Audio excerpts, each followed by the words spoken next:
ఏంటంటే కబుర్లు ఇప్పుడు మల్టిపుల్ టాపిక్స్ జరుగుతూ ఉన్నాయి. Most important for any politician or any party worker cadre, కార్యకర్త, వాళ్ళు నాయకులయ్యే సమయం ఇది. వాళ్ళు ఎంపీటీసీలు, ఎంపీపీలు, జెడ్పీటీసీలు, జిల్లా పరిషత్ చైర్మన్లు అయ్యే సమయం ఇది. ఈ సమయంలో highest priority for any political party or any political being should be that. కాబట్టి నేను మాత్రం ఇందూరు జిల్లాలో జిల్లా పరిషత్ chairman గెలుస్తున్నాయా.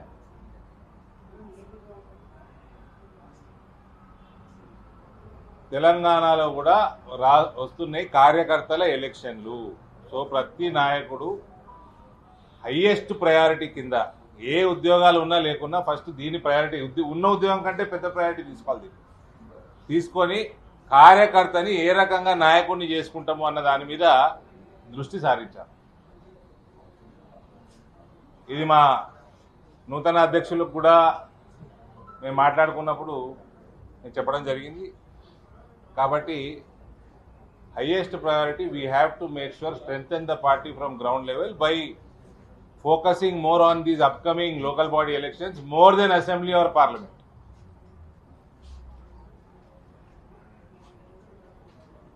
That is my appeal. ఇంకా అంటే మీరు ఏంటి మీ ఉద్దేశం, మీ పార్టీలో జరుగుతున్న పరిణామాల మీద? అంటే ఇవన్నీ నష్టం చేస్తేనే మీరు బండి సంజయ్ గారు, మరి ఈటల రాజేంద్ర గారు కొడకారి కామెంట్, ఇవన్నీ మంచి పరిణామాలు కావాలి. ఇగో మై డియర్ శ్రీనివాస్, రాజగోపాల్ రెడ్డి ఏం చేస్తున్నాడు? రాజగోపాల్ రెడ్డి ఏం చేస్తున్నాడు? కాంగ్రెస్ పార్టీలో ఏమవుతుంది? కొండా మురళి గారు ఏం చేస్తున్నారు? కొండా సురేఖ గారు ఏం చేస్తున్నారు? కవిత గారు ఏం చేస్తున్నారు? కేటీఆర్ గారు ఏం చేస్తున్నారు? చెప్పవు. ఒక పార్టీ అన్నాక ఇవన్నీ నడుస్తూ ఉంటాయి. ఇప్పుడున్న అధ్యక్షులు రామచంద్రరావు గారు, ఇంతకుముందు ఉన్న ఇమీడియట్ ఈ మధ్యనే రిప్లేస్ అయిన కిషన్ రెడ్డి గారు, వాళ్ళు చూసుకొని మాట్లాడుకోవాలా. దూరం పోనీయద్దు, దూరం పోనీయద్దు. అవసరం ఉంటే ఇన్ఛార్జ్ జనరల్ సెక్రటరీలు చూసుకోవాలా. This all part and parcel of any political party. ఏమి ఫస్ట్ టైం కాదు, లాస్ట్ టైం కాదు, ఇవన్నీ వస్తూనే ఉంటాయి. అవసరం పడితే అంత దూరం ఎందుకు పోయింది అనుకుంటే ఎంక్వైరీ కమిషన్ వేసుకోవాలా. Central party neutral enquiry commission వేసుకోవాలా. ఇవన్నీ జరిగే విషయాలే కదా, అన్ని పార్టీలలో జరిగే విషయాలు. రాజాసింగ్ మళ్ళీ పార్టీలోకి వస్తున్నారు రావాలనేటువంటి ఒక చర్చ. రాజాబాయి ఎక్కడున్నా we respect him. He is an ideological man. More than a politician, he is an ideological man. రాజాబాయి suspend అయినా రిజైన్ చేసిండా? సరే రాజాబాయి పేరు పక్కకు పెడదాము. ఎవరన్నా రిజైన్ చేసిండు అంతే కదా, సస్పెండ్ కాలే కదా. ఆయనకి కారణాలు ఏమున్నా ఆయన రిజైన్ చేసిండు. రేపు మిస్డ్ కాల్ ఇస్తాడు. మాకు మిస్డ్ కాల్ ఉంటుంది కదా మెంబర్షిప్, ఇస్తే ఏమవుతుంది అడుగుతున్నాను. మై క్వశ్చన్ ఏమవుతుంది అప్పుడు? నేనేం రాజాసింగ్ గారు అంటలేను, బీజేపీ అంటలేను. పొలిటికల్ పార్టీ మెంబర్షిప్ తీసుకోవాలంటే మిస్డ్ కాల్ ఇవ్వాలి. రకరకాలు ఉన్నాయి, మిస్డ్ కాల్ కూడా ఉంది. ఆయనని సస్పెండ్ చేయలేదు కదా, ఆయన ఏదో మనస్తాపం చెందిండో ఇంకేందో రిజైన్ చేసిండు. రేపు మిస్డ్ కాల్ ఇస్తాడు అంటే నాకు తెలియక అడుగుతున్నా, మిమ్మల్ని అడుగుతున్నా. మిస్డ్ కాల్ ఇస్తే ఏమవుతుంది? మీరు అన్నట్టు మెంబర్ అవుతుంది. ఎవరైనా మాట్లాడుకోవాలి, పోయి మాట్లాడితే అవుతాడా, ఆయన ఇచ్చి ఆయన అవుతాడా, అదే ఐ డోంట్ నో. నేను పార్టీని కాదు కదా, I'm here to convey something to my parliament కార్యకర్తలు who are aspiring to become MPTC, ZPTC, MPP.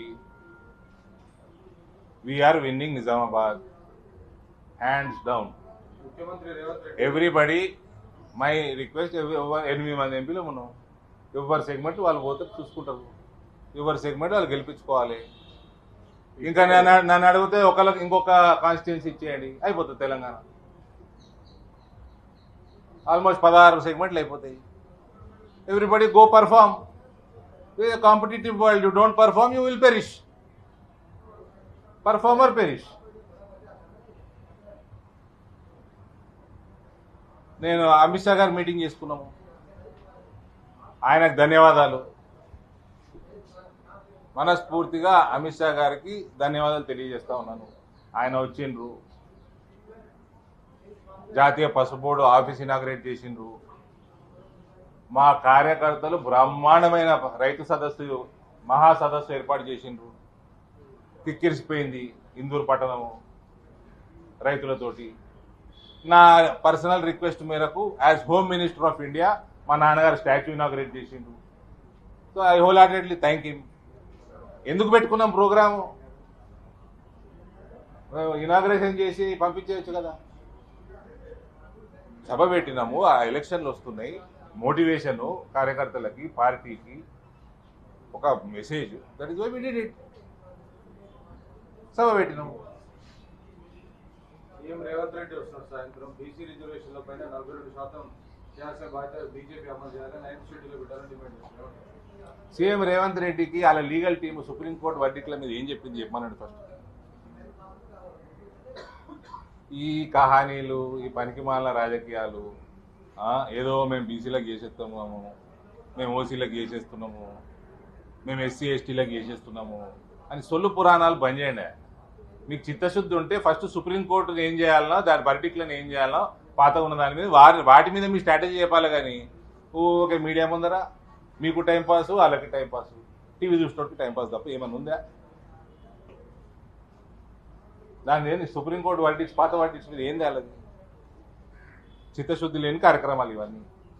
ఎవరి చెవిలో పువ్వు పెడుతున్నాను నేను? చెప్పండి.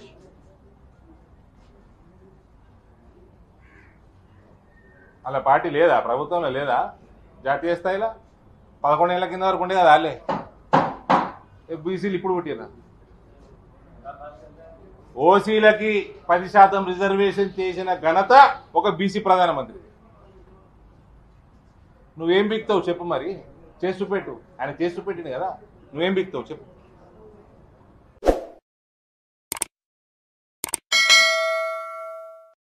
Hi friends, thank you for watching this video. ఈ వీడియో కనుక మీకు నచ్చినట్లయితే దయచేసి లైక్ చేయండి, షేర్ చేయండి. ముఖ్యంగా మా ఛానల్ 24/7 న్యూస్ టీవీని సబ్స్క్రైబ్ చేసుకోండి. ఆ తర్వాత మీ విలువైన అభిప్రాయాల్ని, మార్పులు, చేర్పులు, కావాల్సిన వీడియో ఏమన్నా ఉంటే మన వీడియో కింద కామెంట్ సెక్షన్లో కామెంట్ రూపంలో తెలియజేయండి. నమస్కారం, సాయిదంచిక మాట్లాడుతున్నాను. ప్లీజ్ సబ్స్క్రైబ్, షేర్, లైక్ చేయండి 24/7 టీవీ ఛానల్. హాయ్ నమస్తే, నేను మీ Sonia Akula. Please subscribe to 24/7 news TV. Hi అండి, అందరికీ నమస్తే. నేను Mankota Prasad. Please do subscribe 24/7 news TV. Political, entertainment and infotainment updates కోసం like, share, subscribe 24/7 news TV.